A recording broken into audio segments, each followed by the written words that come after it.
நாங்க செய்யாத ஒரே ஒரு விஷயம், இந்த ராஜநாடியில செய்யாத ஒரே விஷயம், இல்லைன்னா மக்கள் எதிர்பார்க்கறதோ இல்லைன்னா எனக்கு எதிராக நடக்கிறதோ வந்து, இப்ப நான் வந்து ஒருத்தருக்கு 2 கல்யாணம் ஆயிரும்னு சொல்லிடுறேன். சரிங்களா?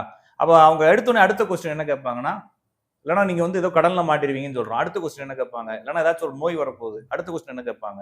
ஐயோ, இதுல இருந்து எப்படி வரணும்? அவ்வளவுதான். இதுல இருந்து வரதுக்கு ஏதாச்சும் வழிபாடுகள் சொல்லுங்க. ஏதாவது மீண்டு வரணும். ஆமா. அது சொல்யூஷன் கேட்பாங்க. அது மட்டும் நான் சொல்றது இல்ல. ஏன்னா எனக்கு தெரியாது. அது மட்டும் இல்லாம அப்படி எதுவும் இல்ல. ஓ.